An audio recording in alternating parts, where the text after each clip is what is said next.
Assalamualaikum warahmatullahi wabarakatuh.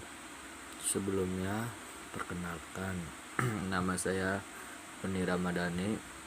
NIM saya 2892050064, semester 1, Prodi Manajemen, Fakultas Ekonomi dan Bisnis, Universitas Pancasakti Bekasi. Mata kuliah Aspek Hukum dalam Bisnis. Nama dosen pengampu saya Bapak Dermawan SEMM. Pada kesempatan ini saya akan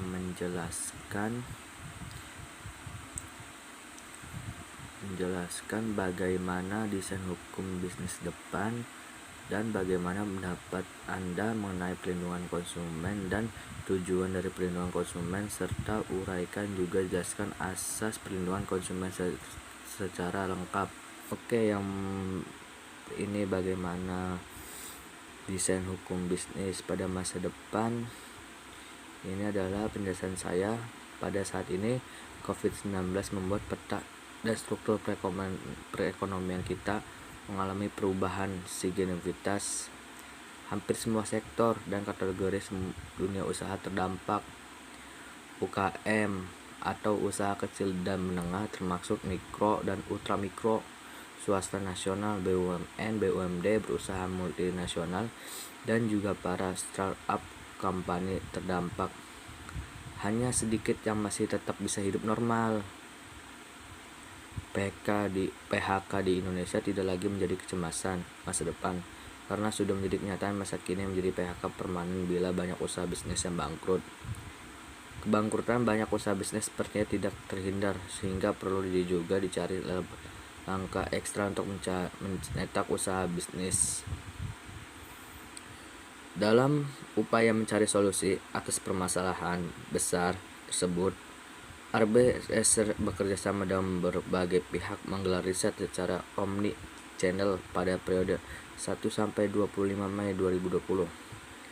Riset itu menjelaskan penelitian sebelum pada April 2020 dengan total responden lebih dari 500 orang dan 223 orang diantaranya khusus responden riset residen perekonomian dan bisnis. Agar perekonomian kembali normal, 72,5% responden berpendapat diperlukan redesain perekonomian dan bisnis dengan berbagai langkah. Pertama, refocusing sektor prioritas. Yang kedua adalah penyandalgunaan teknologi. Sektor prioritas perekonomian nasional di masa depan pada bidang yang pertama pertanian, perkebunan, peternakan, dan kehutanan.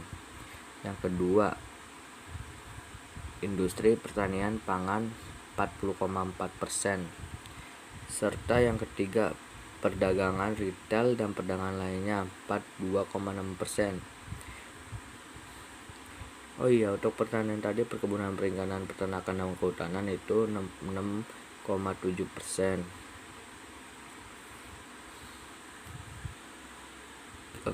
Generasi muda Indonesia semakin sadar teknologi dan inovasi mengenai perlindungan konsumen. Apa saja tujuan perlindungan konsumen, serta uraikan juga dijelaskan asas perlindungan konsumen secara lengkap. Pengertian perlindungan konsumen adalah keseluruhan peraturan dan hukum yang mengatur hak dan kewajiban konsumen yang berprosedur yang timbul dalam usaha untuk memenuhi kebutuhan dan mengatur upaya-upaya untuk menjamin terwujudnya perlindungan hukum terhadap kepentingan konsumen. Hak konsumen.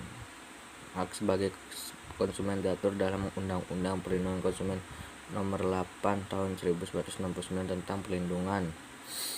Pada Undang-Undang Dasar 1945 ayat pasal 5 ayat 1, pasal 21 ayat 1, pasal 7 dan pasal 33 yang dapat ditulis sebagai berikut. Hak dalam memilih barang. Konsumen memilih barang. Hak penuh dalam memilih barang yang nanti akan digunakan atau dikonsumsi. Hak mendapat kompensasi dan ganti rugi. Konsumen berhak untuk mendapatkan kompensasi maupun ganti rugi atas kerugian yang diterimanya dalam sebuah transaksi jual beli yang dilakukannya. hak mendapat barang atau jasa yang sesuai. Konsumen berhak untuk mendapatkan produk dan layanan sesuai dengan kesepakatan tertulis. Sebagai contoh, dalam transaksi secara online, hak menerima kebenaran atas segala informasi pasti. Produsen dilarang menutupi ataupun mengurangi informasi terkait produk maupun layanannya. Sebagai contoh, apabila ada cacat atau kekurangan pada barang, produsen berkewajiban untuk memberi informasi kepada konsumen. Hak pelayanan tanpa tindak diskriminasi. Perilaku diskriminatif terhadap konsumen merupakan salah satu bentuk pelanggaran atas hak konsumen. Pelayanan diberikan oleh produsen tidak boleh menunjukkan perbedaan antara konsumen yang satu dengan konsumen yang lain. Asas manfaat. Konsumen mampu, pelaku usaha atau produsen berhak memperoleh manfaat yang diberikan. Asas keadilan adalah konsumen dan produsen, pelaku usaha dapat berlaku adil dengan peroleh hak dan kewajiban secara seimbang atau merata. Asas keseimbangan. Sebuah keseimbangan antara hak dan kewajiban para produsen dan konsumen dengan mengacu pada peraturan hukum perlindungan konsumen.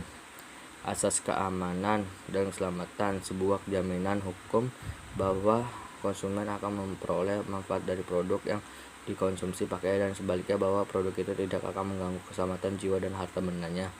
Asas kepastian hukum. Sebuah pemberian kepastian hukum bagi produsen maupun konsumen dalam mematuhi dan menjalankan peraturan hukum dan apa yang menjadi hak dan kewajibannya. Perlindungan konsumen dalam undang-undang.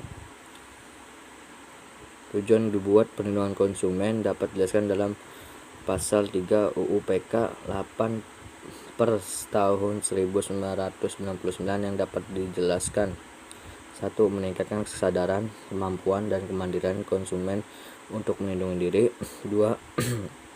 Mengangkat harkat dan martabat konsumen dengan cara menghindari dari action negatif pemakaian dan atau jasa. 3. Meningkatkan pemberdayaan konsumen dalam memilih, menentukan, dan menuntut hak-haknya sebagai konsumen. 4. Menciptakan sistem perlindungan konsumen yang mengandung unsur kepastian hukum dan keterbukaan informasi serta akses untuk mendapatkan informasi. Jadi perlindungan konsumen adalah hal yang sangat penting atau utama dalam segala transaksi jual beli.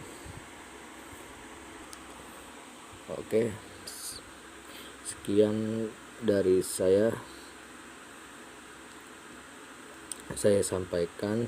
Saya ucapkan terima kasih. Wassalamualaikum warahmatullahi wabarakatuh.